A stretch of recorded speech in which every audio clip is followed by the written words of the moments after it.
जय हिंद, वंदे मातरम। दोस्तों, मैं आशुतोष आपके अपने YouTube channel JMD exam crack पर आप सभी का बहुत बहुत स्वागत करता हूं। बीपीएससी के महत्वपूर्ण प्रश्नों की श्रृंखला में आप सभी का स्वागत है। देर न करते हुए प्रश्नों की डिस्कस करते हैं। कह रहा है, किस विदेशी यात्री ने भारत का दौरा सबसे पहले किया था? किस विदेशी यात्री ने भारत का दौरा सबसे पहले किया था? तो वो करने वाला कौन था? मेगास्थनीज था। कौन था? मेगास्थनीज था। अगला प्रश्न है, प्राचीन भारत में निम्न में से कौन सी विद्या अध्ययन का केंद्र नहीं था? प्राचीन भारत में कौन सा विद्या अध्ययन का केंद्र नहीं था? तो आप सभी लोग जानते हो, कौशाम्बी जो है विद्या अध्ययन का केंद्र नहीं था। अगला प्रश्न है क्वेश्चन नंबर 3। कह रहा, शून्य का खोज किसने की थी? किसकी? शून्य की खोज किसने की थी? तो आप सभी लोग जानते हो, शून्य की खोज आर्यभट्ट ने की थी। आइए क्वेश्चन नंबर 4 और 5 के बारे में जानने का प्रयास करते हैं। कह रहा है, महापाषाण संस्कृत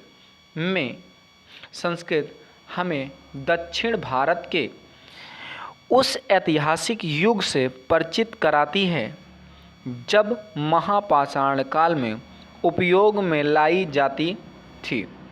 क्या किस चीज़ से परिचित कराती है? तो इसका सटीक आंसर जाते हो, बड़े पत्थरों से घेरे हुए समाधि या कब्रों से परिचित कराती है। अगला प्रश्न है क्वेश्चन नंबर 5। कह रहा, किस पुस्तक का 15 भारतीय और 40 विदेशी भाषाओं में अनुवाद किया जा चुका है? किस पुस्तक का 15 भारतीय और 40 विदेशी भाषाओं में अनुवाद किया गया है? तो आप सभी लोग जानते हो, पंचतंत्र की। किसकी? पंचतंत्र की। अगला प्रश्न है क्वेश्चन नंबर 6। क्या कहला है? न्यूमिस्मेटिक्स क्या है? तो यह सिक्कों एवं धातुओं का अध्ययन है। क्या है? न्यूमिस्मेटिक्स क्या है? तो सिक्के एवं धातुओं का अध्ययन है। आइए क्वेश्चन नंबर 6, 7 और 8 के बारे में बात करना प्रयास करते हैं। हितोपदेश के लेखक हैं। हितोपदेश के लेखक हैं, तो इसका सटीक आंसर है नारायण पंडित। हितोपदेश के लेखक जो है नारायण पंडित जी हैं। अगला प्रश्न है, नाट्यशास्त्र के रचना किसने की? नाट्यशास्त्र की रचना किसने की थी? तो आप सभी लोग जानते हो, भरत मुनि ने की थी। किसने? भरत मुनि ने।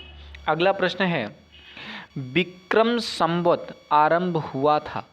तो विक्रम संवत कब आरंभ हुआ था? तो ये 58 ईसा पूर्व से आरंभ हुआ था विक्रम संवत। आइए क्वेश्चन नंबर 10 के बारे में बात करने का प्रयास करते हैं।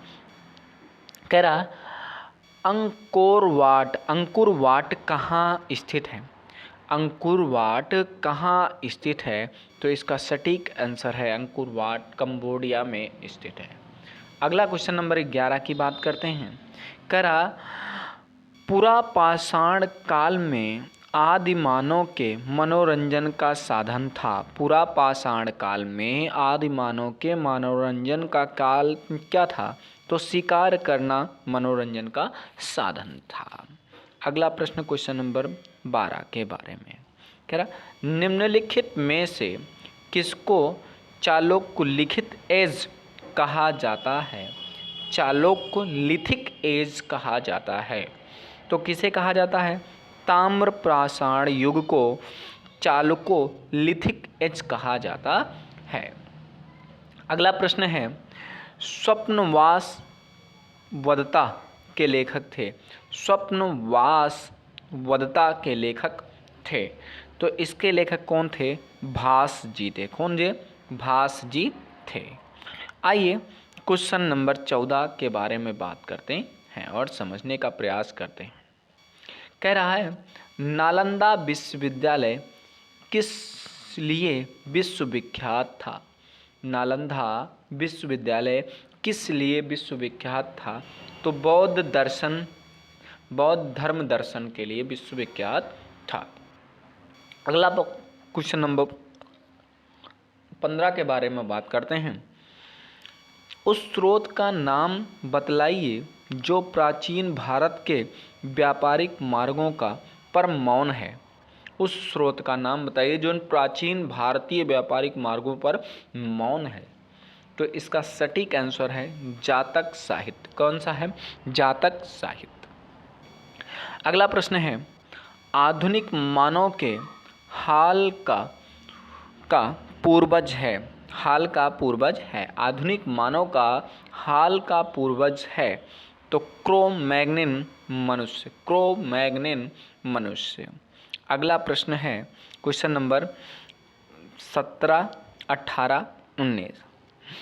अगला कह रहा, ईसा की प्रारंभिक सदियों में भारत तथा रोम के बीच घनिष्ठ व्यापारिक संबंधों की सूचना किस पुरातत्व स्थल की खुदाई से प्राप्त होता है? तो ये किस पुरातात्विक खुदाई स्थल से प्राप्त होता है?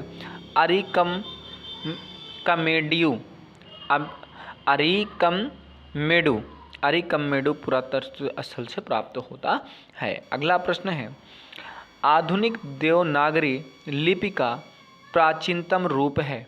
आधुनिक देवनागरी लिपि का प्राचीनतम रूप है तो यह है ब्राह्मी। कौन सी है?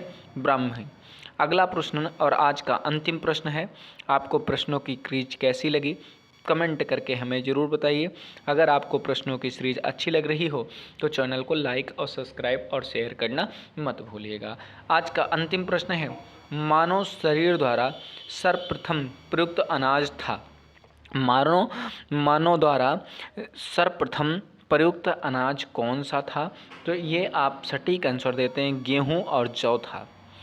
ठीक है मित्रों, अगर प्रश्नों की सीरीज अच्छी लग रही हो तो चैनल को शेयर करना मत भूलिएगा, लाइक सब्सक्राइब करना मत भूलिएगा। अगर वीडियो पसंद आई हो तो चैनल को ज़रूर शेयर करिए और अपने मित्रों से ज़रूर मिलिए। मिलते हैं नेक्स्ट वीडियो में, तब तक के लिए जय हिंद, वंदे मातरम दोस्तों।